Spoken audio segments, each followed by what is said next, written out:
After nearly 500 kilometers of cruising, climbing, and grinning through the summer on the Manic 2 e-fatbike, I've got stories to tell. This bike isn't just interesting, it's a whole new vibe. But before I get into the nitty-gritty of this chunky wheel beast, let's zoom out for a second, chat about e-bikes in general. Because trust me, they're not like your average bike.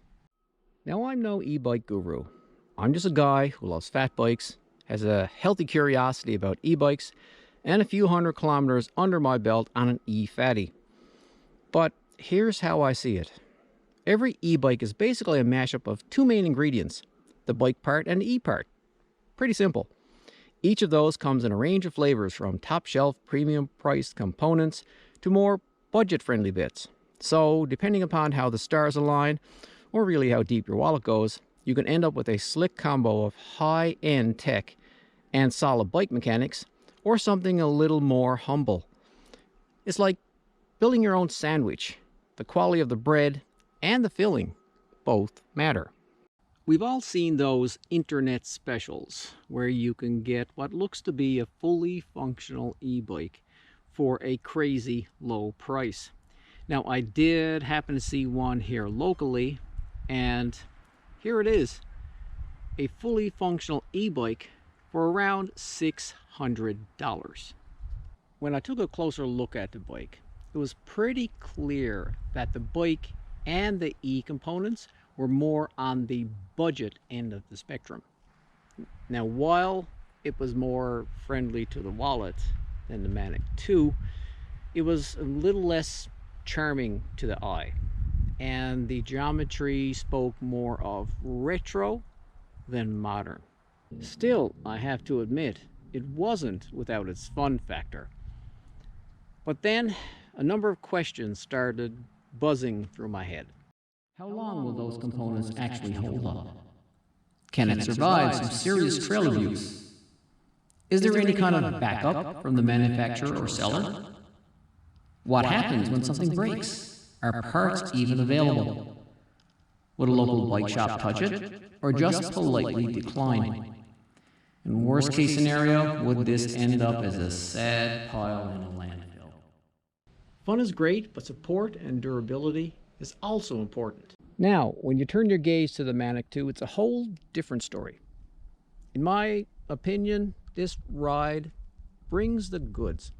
It's a solid bike build. Quality e-components, the geometry feels fresh and modern, the design is clean and well put together. And the components, well, they've got names you actually recognize with reputations that weren't born yesterday. So let's dive a little deeper into the Manic 2. The Manic 2 comes stock with a rigid front fork, which is absolutely fine for snow conditions. However, when riding fatties in the summer, I prefer a front fork, as the fat tires don't provide the squish that I want. So I swapped out the rigid front fork for a suspension fork. This really helped me in smoothing out all these trails. The drivetrain, it's an 11-speed. It's a Q's Shimano 11-speed. Now, when I told it to shift, it shifted. It worked. It didn't drop any gears. It was very, very reliable. Now, all the other fatties that I ride have 12-speed drivetrains, and you know, I thought I was going to miss that extra gear, but I didn't. You know, while I was riding, it never actually crossed my mind that I was actually riding an 11-speed and not a 12.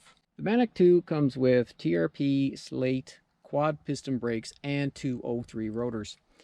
Now, this bike can fly, topping out around 32 kph assisted. Now, that quick speed combined with the bike's chunkiness had me wondering about the stopping power. On paper, this combo of the quad pistons and 203 rotors looked like it would produce plenty of stopping power, and boy did it ever.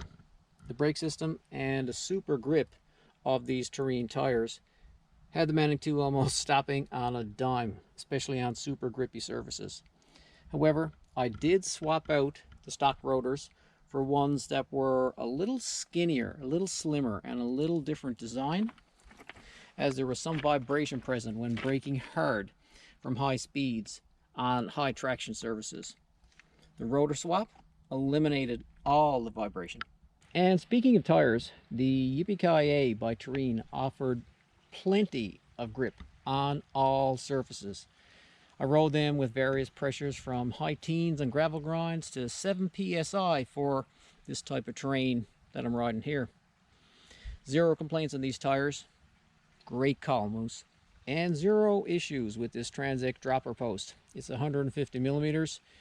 In my opinion, dropper post is the best addition to any off-road bicycle.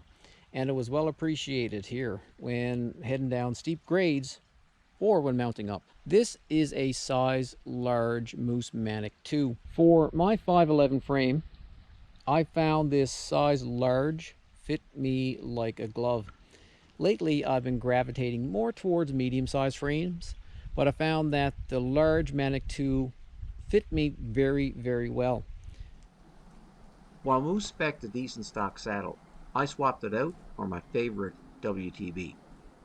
And the grips were absolutely fine, but I just swap out for these ergons because I have them on the rest of my fat bikes.